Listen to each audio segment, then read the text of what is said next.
हुन्थ्यो जे होस् मन पराउने मन फेरि छोडेर जाने त्यस्तो त भइहाल्थ्यो नसा नसा रगतमा छौ तिमी। नमस्ते नमस्ते तपाईहरु सबैजनालाई हार्दिक स्वागत गर्न चाहन्छु। म हुँ सुरेन्द्र पुनमगर र तपाईले भर्खर सुन्दरी हेर्दै हुनुहुन्छ भने यो हो एसपी इन्टरटेनमेन्ट तथा विगतका केही कुराहरू हामीले यो च्यानलबाट प्रसारण गर्दै आइरहेका छौँ र आज पनि मेरो साथमा एकजना व्यक्तित्व हुनुहुन्छ, पाहुना आजको मेरो यो पोडकास्टमा उपस्थित हुनुहुन्छ। उहाँको बारेमा हामीले बुझ्नेछौँ उहाँको बचपनदेखि अहिलेको यो उमेरसम्म के कतिहरू कामहरू गर्नुभयो हैन, के कति सुख दुःखहरू भोग्नुभयो, यो विषयमा हामीले कुरा गर्नेछौँ र सरलाई एकदमै स्वागत गर्न चाहन्छु। धन्यवाद। नमस्ते सम्पूर्ण दर्शकवृन्दहरूलाई। हजुरको परिचय? मेरो नाम चाहिँ मिमबहादुर वैभव। अहिले चाहिँ म हाल चाहिँ मलेसियामा काम गरिरहेको छु, ब्लक कम्पनीमा काम गरिरहेको छु। ओके, हजुर जुन अब अहिले यो मलेसियामा हजुर फर्स्ट टाइम हो कि सेकेन्ड टाइम? मलेसियामा चाहिँ मेरो पहिलोचोटि नै हो। योभन्दा पहिला अरू कुनै देश जानुभएको थियो? योभन्दा पहिला चाहिँ म साउदी अरबियामा 22 महिना काम गरेँ। 22 महिना त्यहाँ? हजुर, सुनाउनुहोस् त्यहाँ 22 महिना चाहिँ त्यहाँ काम गर्दाखेरिको एउटा अनुभवहरू होइन, त्यो कुराहरू। 22 महिना काम गर्दाखेरि जस पहिलो देश नै हो होइन, अनुभव त धेरै छ। त्यहाँ चाहिँ अब म चाहिँ जाँदाखेरि पैसा तिरेर गएँ होइन। खासमा हामीले धेरै तिर्नु पर्ने थिएन, खासमा सरकारी रेट अनुसार 10,000मा हामी उड्नुपर्ने वैदेशिक रोजगारमा, तर मैले चाहिँ 1,60,000 तिरेर उडेको हुँ होइन। कति 2000 कतिमा जानुभयो? 2019 जानुभयो।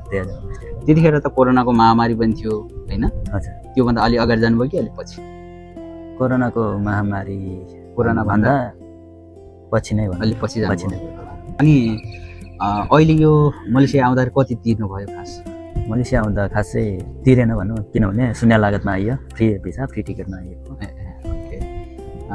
मेन पावर चाहिँ आकर्षणबाट आएको, आकर्षण इन्टरनेसनल। विदेशमा 22 महिना साउदीमा भन्नुभयो होइन? 22 महिना हजुर, साउदीमा बस्नुभयो। साउदीमा बस्दाखेरि त्यहाँको काम गर्ने सिस्टम, त्यहाँको अब इन्भाइरोमेन्टहरू के कस्तो रहेछ होइन, त्यहाँका नेपालीहरू के गर्दैछन्, कस्तो अवस्था छ, त्यसको बारेमा बताइदिनुहोस् न छोटो। साउदीमा काम गर्दा धेरै कामहरू गरेँ होइन, किनभने म त सप्लाईमा परेको थिएँ। सप्लाईमा परेको कारणले गर्दा धेरै कामहरू गर्नु पर्यो मैले।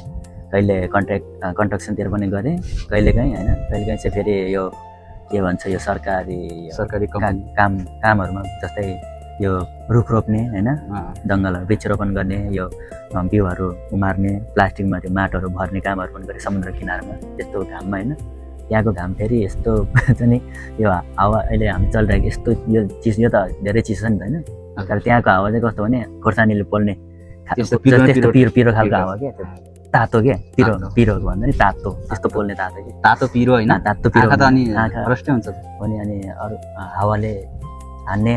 यदि तपाईँले हामीले चाहिँ यो कालो चस्मा लगायौँ भने चाहिँ पुरै आँखा रातो हुने गरेर त्यहाँको बालुवाले हान्ने क्या, रम्मल भन्छ क्या अरे होइन। त्यहाँ प्रायः अब सबैले त्यो रम्मल घारी भन्छ नि खास। यो यही जोड्दै भने रम्मल घारीको के हो त्यो खास? रम्मल घारी भनेको त्यो बालुवा हो कि, त्यहाँको पहेँलो बालुवा हुन्छ नि, हामीले हेर्दै गर्दाखेरि मरुभूमि कस्तो पहेँलो बालुवा हुन्छ नि, डाँडा भोच्चो यताउति देखिन्छ नि त होइन, मरुभूमि। त्यही मरुभूमिको बालुवालाई चाहिँ रम्मल घारी भन्छ। भनेपछि जो साउदीको त्यो तातो बालुवा पनि खानुभयो, तातो घाम पनि खानुभयो होइन, 22 महिना कटाउनु भयो, कटाइयो। अनि त्यस पछाडि सुख दुःख फेरि नेपाल फर्क्यो 22 महिनापछि। खासमा म 22 महिना काम गर्दाखेरि चाहिँ कम्पनीमा भएर काम गरेन, म त बाहिर कन्ट्र्याक्टको मान्छे भएर काम गरेँ। कन्ट्र्याक्टको भएर पहिला कम्पनीमा जानुभयो? कम्पनीमा गएँ, 1 महिना चाहिँ कम्पनीमा काम गरेँ, अनि त्यसपछि भाग्नु पर्यो। किन भाग्नु कारण के होला? त्यो धेरै साथीहरू पनि भागेर हाम्रो 20जना साथीहरू गएकोमा होइन, 20जना हाम्रो ग्रुपमा त यहाँ जस्तै हाम्रो यहाँ 5 ग्रुप भएर आइयो नि त। 5 ग्रुप भएर आउँदाखेरि लगभग 30-30जनामा आइयो नि त। अनि त्यही बेलामा हामी 150 आउँदाखेरि कम्पनीमा, हामी उता जाँदाखेरि चाहिँ 20जनाको परेको थियो। 20जनामा फेरि 15जना भागेको, 5जना चाहिँ बाँकी कम्पनीमै बस्यो, 15जना चाहिँ भागेर काम गरेको। कतिजनालाई पुलिसले समातेर लग्यो, पुलिसद्वारा जेलबाट लगियो, पठाइयो नेपाल। हामीहरू चाहिँ जेलमै गएर फिङ्गर हानेर अनि हामी 60 दिनभित्रमा फर्किन्छ भन्ने हिसाबले त्यहाँ पेपर फिङ्गर हानेर फेरि हामी काम गर्न थाल्यो इलिगल अवस्थामै। कस्तो हुँदो रहेछ यहाँ तपाईँ एज अ इलिगल भएर चाहिँ काम गर्दाखेरि कस्तो अलिकति दुःख हुँदो रहेछ, मानसिक तनाव हुने या त अरू केही त्यस्तो समस्या हुँदो रहेछ कि के रहेछ? त्यो चाहिँ आफूमा लिने भर पर्दो रहेछ। हामीमा चाहिँ के ढुकाइ थियो भने समात्यो भने जेल राखिन्छ, साउदीको नियम हामीलाई अलिअलि थाहा भइसकेको थियो। समातेपछि हप्ता दिन 10 दिन जति राख्दो रहेछ। अनि हामीलाई अब अरू त त्यस्तै होइन, हामी जस्तो अवस्थामा समात्यो पक्रियो त्यही अवस्थामा चाहिँ नेपाल पठाउने रहेछ। झोला कपडा यताउता केही लान नपाउने त्यो ढुक्कै थियो हामीलाई। अर्को कुरा चाहिँ हामीलाई नपिटे नमारे भयो, जसरी हुन्छ जिउँदो पुगे भयो, अहिलेलाई नसमातेसम्म चाहिँ हामी चाहिँ कमाउने भन्ने हिसाबले ढुक्कैसँग गरे। त्यस्तो तनाव लिएन हामीले चाहिँ। ओके। अनि त्यो जस्तै कि अब तपाईँले अलिकति बताउनु भयो साउदीको त्यो नियमको बारेमा अलिकति हामीलाई थाहा थियो भन्ने कुराहरू गर्नुभयो। जस्तो अब पुलिसले पक्रियो भने चाहिँ अब तपाईँहरूलाई चाहिँ कुटपिट गर्ने या त धेरै यातना दिने त्यस्तो खालको त्यहाँ छ कि छैन, के छ त्यो खास के बुझ्नुभयो? त्यस्तो कुटपिट गर्ने त्यस्तो खालको त छैन, त्यही भएर पनि हामी ढुक्कै थियो। त्यस्तो अहिले यहाँ जस्तो छ अब यहाँको नियम त त्यति राम्रोसँग मैले बुझेको छैन मलेसियाको चाहिँ। हजुर। त्यहाँको चाहिँ धेरै साथीहरूले भनेको समाज छ अरे, अनि अब हप्ता दिन 10 दिन 2 हप्ता राख्छ, अनि त्यसपछि उनीहरूले नै टिकट काटेर पठाउँछ भन्ने कुरामा चाहिँ त्यति चाहिँ थियो। त्यति यातना दिन्छ भनेर त्यस्तो थिएन। हामी समात्यो भने नभाग्ने, भाग्यो भने झन् कुटाइ खान्छ भन्ने त्यो चाहिँ हाम्रो दिमागमा हाम्रो मानसिकमा थियो। भने चाहिँ त्यहाँको अब नियम कानुनको कुराहरू गर्नु पर्दाखेरि के कुराहरू मान्नु पर्दो रहेछ? जस्तै हुन्छ नि 1 2 3 अब त्यहाँ जस्ता विदेशमा गएका श्रमिकहरूले चाहिँ के गर्नु पर्यो खास त्यहाँ नियमहरू मान्ने हुन्छ नि त? नियमहरू भनेको अब हाम्रो चाहिँ अकामा हुन्छ, अकामा भन्ने यहाँको जस्तै भिजा लगाउँछ नि, त्यहाँको चाहिँ एकामा भन्ने हुन्छ, कार्डै हुन्छ। त्यो कार्ड बिना चाहिँ बाहिर निस्किन नपाउने। यदि त्यो अकामा नभएको खण्डमा, नभेटाएको खण्डमा, साथमा नभएको खण्डमा चाहिँ पासपोर्ट हामीलाई यहाँ मलेसियामा भेटाउँदैन, चेक गर्दाखेरि त्यसपछि पुलिसले पक्रेर लान्छ। त्यहाँ पनि त्यस्तै हो। अनि अकामा चाहिँ साथमा हुनु पऱ्यो, अकामा साथमा हुनु पऱ्यो। अनि गैर कानुनी कामहरू के त्यहाँ प्रतिबन्ध? जस्तै अब रक्सी खान त प्रतिबन्धै होला होइन, अनि त्यस्ता चिजहरू के छन्? चुरोटहरू, यो पान गुर्खा, यो प्रायः यिनीहरू सबै बिहान थियो। धुम्रपान मद्यपान जो निषेध क्षेत्र हो भनेर हामीले भन्न सक्छौँ। हजुर, त्यो ठाउँ चाहिँ त्यो देश चाहिँ हो त्यस्तै। यो लागु औषधहरू, लागु पदार्थहरू त्यस्तो सेवन गर्न नपाउने। अनि यो पनि छ नि छोरी मान्छेहरू हेर्न मिल्दैन भन्ने कुराहरू छ, के छ यो खास? त्यो पनि हो, सिधा आँखाले हेर्नु भएन, अनि जस्तै हेरेकै गर्नु भएन। हेर्न चाहिँ पाइयो तर अलिक होइन, अब आँखा भएपछि देखिन्छ भनेर जस्तो कि सट्टा हेर्दाखेरि हेऱ्यो अनि त्यसपछि फर्की हेर्ने। यहाँ जस्तो होइन जिस्का अलिकति मन पऱ्यो यार भन्ने हिसाबले त्यस्तो हुन्छ नि। यहाँ केटाहरू अलिक त्यस्तो खालको त्यस्तो चाहिँ खुल्ला छैन। त्यति भएको खण्डमा जस्तै मानव केटीले यदि त्यहाँ कम्प्लेन गर्यो, मलाई त्यहाँ चाहिँ हेर्नु हुँदैन। केटी मान्छेलाई हेऱ्यो भने त्यहाँ चाहिँ दण्ड चाहिँ पाउँछ भन्नेसम्म चाहिँ मैले बुझेको थिएँ। हेर्नै हुँदैन भन्ने कुरा चाहिँ दण्ड छ जे होस् त्यहाँ चाहिँ खालको हुन्छ नि। ओके। र त्यहाँ अब प्रायः जस्तो त अब त्यहाँ मान्छेहरू चाहिँ नि मारेको खण्डमा चाहिँ नि त्यहाँ चाहिँ ठुलै समस्याहरू आइपर्छ भन्ने पनि छ होइन, ज्यानको बदला ज्यानै दिन्छ भन्ने छ के अरे होइन? त्यो सत्य हो नि होइन? त्यो सत्य हो, त्यो त अब होइन त्यस्तो भन्छ के अरे अब विश्वको सबैभन्दा कडा कानुन भएको साउदी नै हो भनेर एउटा भन्ने गरिरहेको छ। हुन त अरू देशमा हुन्छ, साउदीमा त त्यो खालको छ होइन। पहिला त्यस्तो कुराहरू सुनिन्थ्यो, अहिले त अरू देशहरू पनि कडा कानुन नै बनाएको छ। ओके। अब यो साउदीको कुराबाट अलिकति हामी ब्याक हुन्छौँ। जस्तै अब हजुर अहिले मलेसियामा आइपुग्नु भयो, मलेसियाको चाहिँ नि कम्पनीमा एउटा फ्याक्ट्री वर्करको रूपमा काम गर्दै हुनुहुन्छ। यहाँ कतिको सन्तुष्ट हुनुहुन्छ?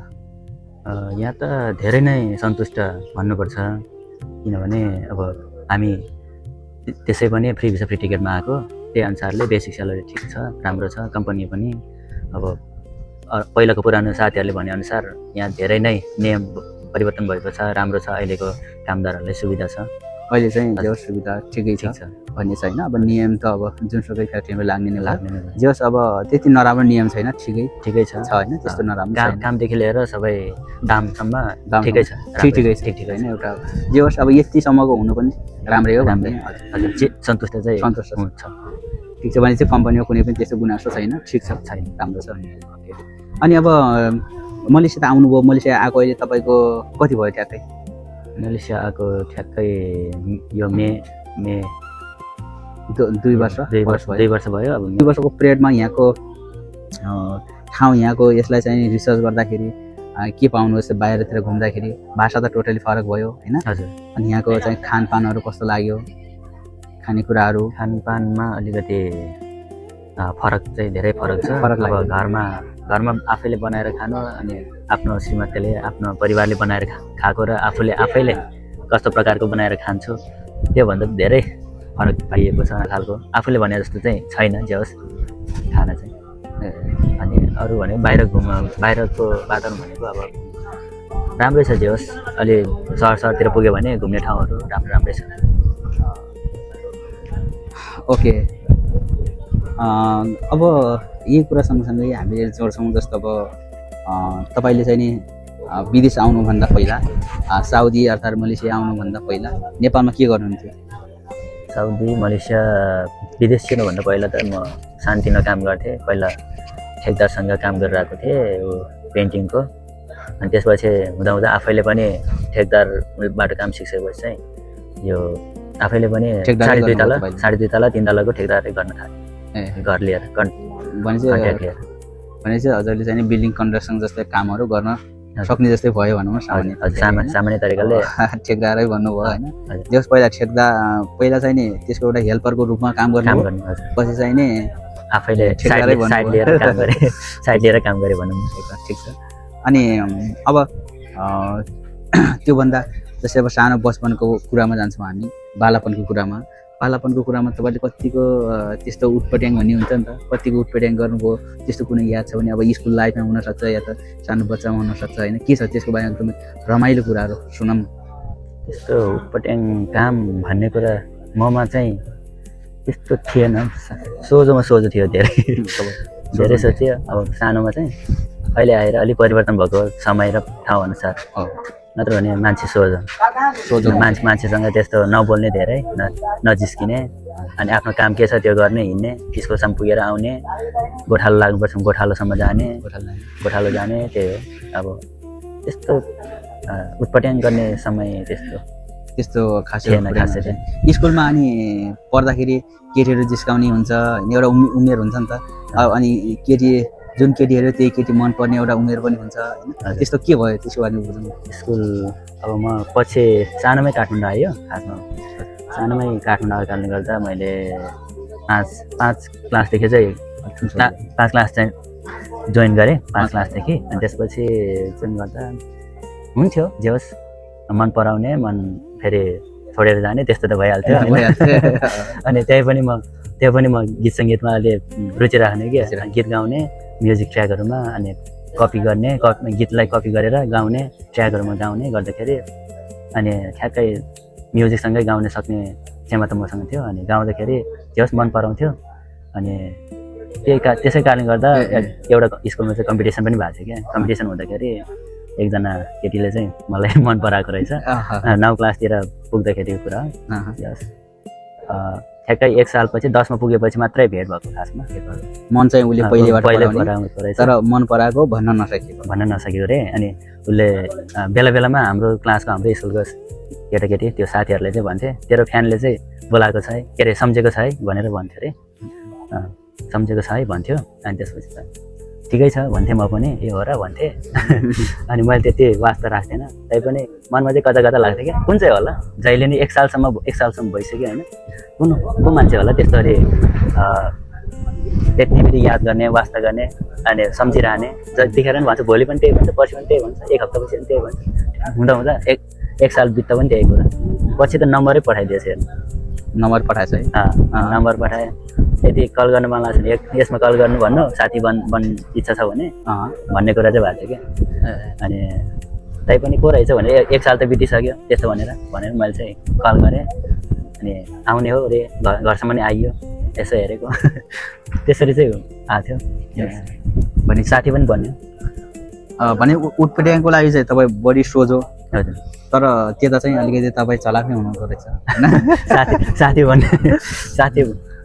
साथी बन्ने अब धेरै लामो समय भइसक्यो नि त। अनि अलि चासो चाहिँ मलाई लाग्यो। जे होस् 1 साल भइसक्यो त उसले 1 सालसम्म चासो गर्छ भने कस्तो मान्छे रहेछ, जिज्ञासा खुल्दुली चाहिँ भएको। त्यही भएर अनि भने चाहिँ अहिले त्यो रिलेसन भनौँ न त्यो खालको एउटा मित्रता कहिलेसम्म कतिसम्म टिक्यो अथवा के अहिलेसम्म छ कि के छ अहिलेसम्म त छैन जेस बोलचाल हुन्छ बोलचाल हुन्छ तर बोलचाल हुन्छ, सिरियसली त्यस्तो सिरियसली ऊ छैन छैन जेस 1 सालसम्म चाहिँ जेस आवाजात भयो घरमा आउने जाने भइरह्यो होइन त्यसै साथीको व्यवहारले आउने जाने त भइरहन्थ्यो हो मनपर्छ जस्तो अहिले हजुरको म्याडमले थाहा पाउनु भएको छ यो कुराहरू म्याडमले थाहा भइसकेको छ थाहा भइसकेको थाहा छ भइसक्यो। त्यस्तो म्याडमलाई दुःख त लाग्दैन नि लाग्दैन कि तिमीले चाहिँ मलाई यसरी चिट गर्यौ भने होइन त्यो कुरा सबै मैले भनिसकेको छु पहिले भनिसक्नु भएको छैन भनिसकेको यस्तो भएको थियो भनेर भनेको छु क्या यस्तो भनेपछि त्यो खालको कुराहरू भइरहेछ हजुर त्यो खालको एउटा पहिलाको चाहिँ विगतको अवस्था त्यो खालको थियो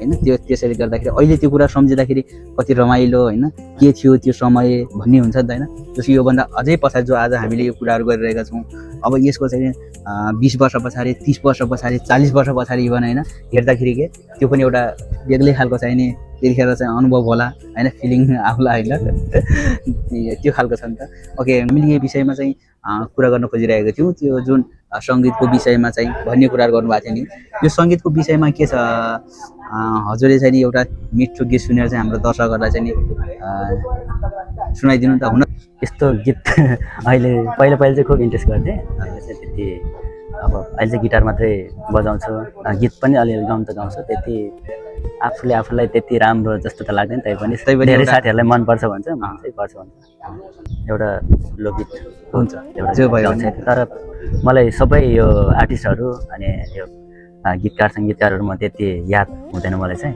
अनि के छ गीत त मनपर्छ नि त गीत मनपर्छ मलाई पनि त्यो गीत त म पुरै सुन्छु होइन तर सबैको नाम सबैको हुन्छ नि सबै कसले एरेन्ज गर्यो कसले लेख्यो थाहा हुँदैन त्यहाँनिर हामी केही छैन उहाँहरूले हाम्रो चाहिँ सम्मान छ जसले गीत गाउनु भयो भने जसले लेखे पनि हामीले उहाँलाई चाहिँ सम्मान गर्छौँ एकदम सरी पनि सबैको अब नाम थाहा नहोला सबैको चाहिँ नि अब कसले लेख्नु भएको कसले एरेन्ज गर्नुभएको कसले रेकर्डिङ गर्नु सबै थाहा नभए पनि हामीलाई गीत सुन्न पाए भयो है यति बेला भयो उहाँले भने जस्तै सरी भन्न चाहे होइन अनि गीत सरी भन्दै गीत गुनगुनाएर होइन यहाँहरूलाई पस्किन चाहे है त नसा नसा रगतमा छौ तिमी पिरातीको अर्को नाउँ हौ तिमी मलाई परलाई नै मन पर्ने तिमी मलाई परलाई नै मन पर्ने तिमीले छड्के आँखाले नहेर्ने मैले हाते गरेर के गर्ने ओइ डाँडा घरे साइले मैले हाते गरेर के गर्ने यति चाहिँ अल्लाह धन्यवाद एकदम पहिलेको स्वरभन्दा पनि मिठो है दर्शकबिनहरूको लागि चाहिँ पस्किसक्नु भएको छ मलाई पनि एकदमै राम्रो लाग्यो तपाईँको यो कलाकारिता पनि तपाईँको गीत गाउने सोख होइन एउटा सपना पनि अगाडि बढोस् हजुरलाई चाहिँ शुभकामना छ र हामी कार्यक्रमको लगभग अन्तिमतिर आएका छौँ अब जाँदै चाहिँ अब हजुरले चाहिँ के भन्न चाहनुहुन्छ हाम्रो दर्शकबिनहरूलाई जतिजनाले चाहिँ यो च्यानल हेर्दै हुनुहुन्छ उहाँहरूको लागि च्यानल हेर्दै रहनुभएका एसबी इन्टरटेनमेन्टद्वारा यो भिडियो तपाईँहरू हेर्दै हुनुहुन्छ भने अब तपाईँहरूले दैनिक रूपमा नभए पनि उहाँले कसरी अपलोड गर्दै हुनुहुन्छ कृपया तपाईँहरूले भिडियो हेरेर चाहिँ लाइक कमेन्ट सेयर अनि प्रतिक्रियाहरू होइन सुझाव सल्लाहहरू अझै पनि